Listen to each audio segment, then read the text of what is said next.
Assalamualaikum warahmatullahi wabarakatuh. Kami dari kelompok 5 akan menyampaikan materi Islam dan keindonesiaan. Izinkan saya untuk memperkenalkan anggota kelompok 5. Yang pertama Hilal Syafiq, NRP 11, Muhammad David Nahrawi, NRP 10, Indah Rahmawati, NRP 23, dan Rizky Andi Kurniawan, NRP 24. Islam dan keindonesiaan. Islam mengalami berbagai evolusi. Menurut sejarah Indonesia, Islam masuk ke Indonesia dibawa oleh para ulama dari negeri Gujarat, India lewat jalur perdagangan. Terjadinya evolusi dalam tubuh umat Islam Indonesia ditengarai sejak datangnya penjajah Belanda yang ikut menyebarkan agama Nasrani. Ringkasnya, pengaruh penjajahan Belanda mencapai 350 tahun mencaplok bumi Indonesia. Inilah yang menjadi salah satu faktor utama mengapa umat Indonesia tidak lagi menjadi utuh dalam pemahaman keagamaannya. Sebagaimana yang diajarkan oleh penyebar agama Islam pertama kali di Indonesia, terutama Wali Songo dan para koleganya.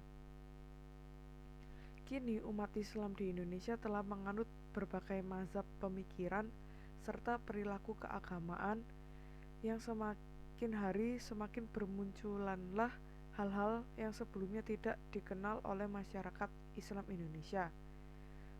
Pokok pembahasan pada materi ini adalah Islam liberal, Islam moderat, dan Islam radikal. Bagian pertama, Islam liberal. Islam liberal muncul sekitar abad ke-18 saat kerajaan Turki Utsmani, dinasti Syafawi, dan dinasti Mughal dalam posisi di gerbang keruntuhan. Pada saat itu, ulama mengadakan gerakan pemurnian agar semuanya kembali kepada Al-Quran dan Sunnah. Merujuk dari kejadian tersebut, muncullah asal-muasal paham liberal melalui Syah Waliullah dari India pada tahun 1703 sampai 1762 yang menurutnya Islam harus mengikuti adat lokal suatu tempat serta mengikuti kebutuhan penduduknya. Hal ini terjadi di kalangan Syiah. Akam Muhammad Bihani mulai berani membuka pintu ijtihad dan membuka lebar-lebar. Di Indonesia tersendiri ada kelompok yang dinamakan Jaringan Islam Liberal atau JIL. Gerakan ini dimotori oleh Nurholis Majid, Johan Effendi, Ahmad Wahid, dan Gunawan Muhammad. Pada saat itu mereka menyuarakan pluralisme agama dengan menyuarakan toleransi agama hanya akan tumbuh di atas dasar paham kenisbian atau relativisme bentuk-bentuk formal agama ini dan pengakuan bersama mengenai suatu mutlaknya nilai universal yang mengarah kepada setiap individu manusia merupakan inti dari agama itu sendiri. Jil di Indonesia percaya bahwa Islam selalu dilekati dengan kata sifat, sebab pada pelaksanaannya Islam selalu ditafsirkan berbeda-beda sesuai dengan kebutuhan dari penafsiran itu sendiri. Oleh karena itu, mereka menekankan pada kebebasan pribadi dan pembebasan dari struktur sosial politik yang menindas. Bagian kedua, Islam moderat.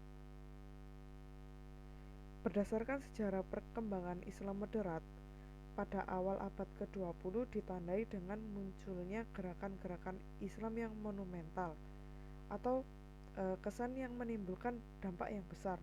Gerakan tersebut mengukir sejarah yang baik bagi umat Islam maupun pergerakan perjuangan kemerdekaan bagi bangsa Indonesia yang dikenal dengan organisasi kemasyarakatan Islam. Namun, secara umum ormas-ormas Islam tersebut, terutama dua ormas Islam yang tertua, yaitu Muhammadiyah dan Nahdlatul Ulama. Muhammadiyah dan Nahdlatul Ulama tetap menjaga dan memperkuat perannya dalam dinamika kehidupan umat, bangsa, dan dunia global sebagai pondasi kekuatan dakwah dan misi Islam sebagai rahmatan lil alamin. Pemikiran dari Islam moderat itu sendiri memiliki 9 prinsip. Prinsip tersebut diantaranya adalah Al-Quran sebagai kitab terbuka. Dalam pemahaman Islam moderat memandang bahwa Al-Quran sebagai kitab terbuka. Islam moderat menolak untuk adanya pandangan bahwa Al-Quran merupakan kitab yang tertutup yang memunculkan pemahaman bahwa Al-Quran bersifat tekstualistik, yaitu pemahaman mengenai Islam yang mempertaruhkan segala-galanya pada bunyi atau huruf-huruf teks keagamaan.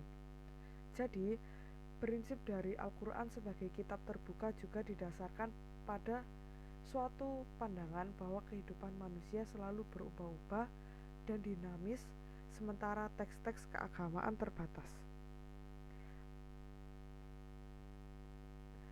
Ajaran-ajaran Islam berisikan ketentuan-ketentuan yang tetap dan juga berisikan tentang hal-hal yang memungkinkan untuk mengadakan perubahan sesuai dengan ketentuan ruang dan waktu. Yang kedua, keadilan, yang merupakan konsep utama dari Islam itu sendiri setelah tauhid. Keadilan merupakan ruh dari kehidupan bermasyarakat. Bahkan dasar dari negara Indonesia pun mengadopsi keadilan sebagai pilarnya.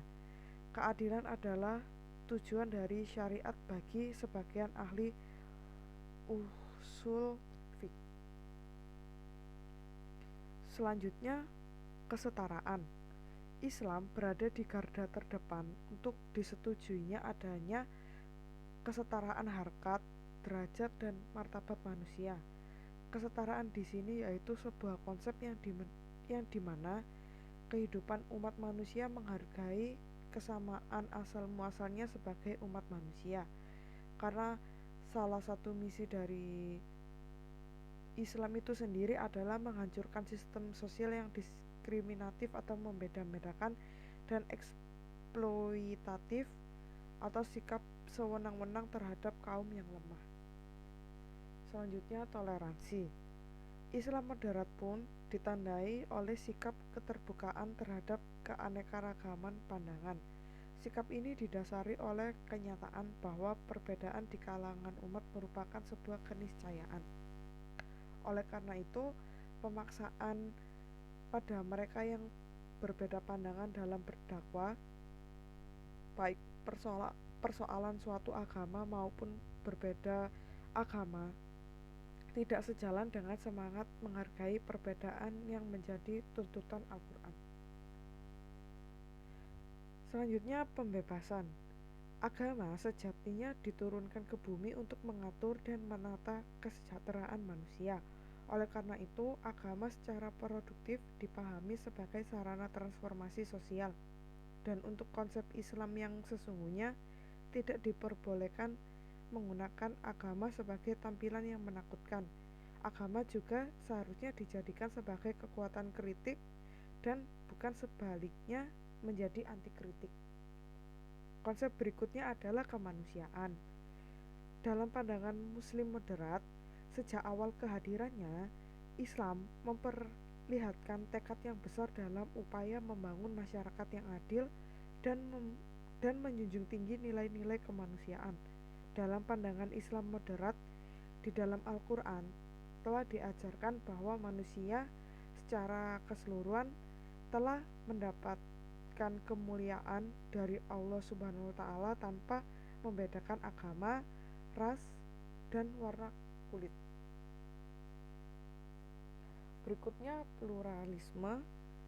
Islam adalah agama yang sangat mencintai perdamaian. Dalam kerangka perdamaian itu, Al-Quran memandang fakta keanekaragaman agama sebagai kehendak Allah.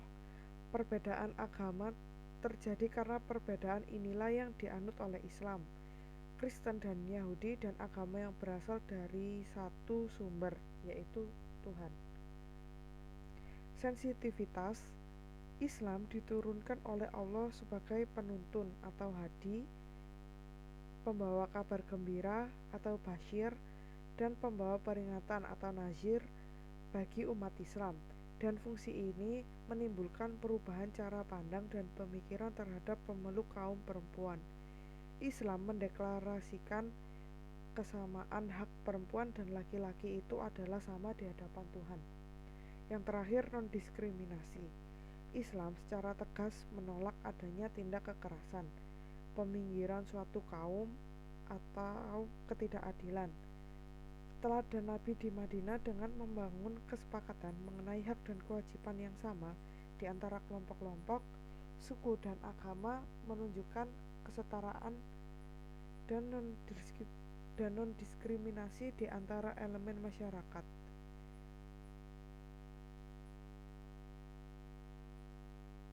Bagian ketiga adalah Islam radikal. Radikal Islam adalah bagian daripada bentuk ekstremisme dalam beragama yang memaksakan kehendak secara mutlak dalam proses penjalan dalam sistem yang sah. Perihal ini tak jarang untuk penerapannya diwarnai dengan paksaan kepada pihak-pihak lain untuk melangsungkan ajaran. Definisi radikal Islam menurut Jamri dan Jajang Jahroni adalah Islam radikal adalah sebagai kelompok yang mengatasnamakan Islam yang mempunyai keyakinan ideologis dan fanatik. Tujuan kelompok tersebut adalah menggantikan ideologi, tatanan nilai, dan sistem yang sah. Lalu, apa ciri-ciri dari Islam radikal? Yang pertama, menggunakan aksi-aksi yang keras terhadap aturan yang sah. Kedua, bersikap ekstrim terhadap kegiatan kelompok lain yang dinilai bertentangan dengan keyakinan kelompok mereka. Adapun contoh adanya gerakan Islam radikal di masyarakat, misalnya ISIS. ISIS menjadi bagian daripada organisasi yang mengatasnamakan Islam untuk melakukan pengeboman maupun pembunuhan kepada siapa saja yang menentang kehendaknya. Kegiatan ISIS ini sendiri bagian menjadi kasus nyata adanya gerakan Islam radikal di dunia. Sekian dari kelompok kami. Apabila ada yang kurang maupun salah dalam perkataan maupun dari materi yang kami sampaikan, kami memohon maaf sebesar-besarnya. Terima kasih atas perhatiannya. Wassalamualaikum warahmatullahi wabarakatuh.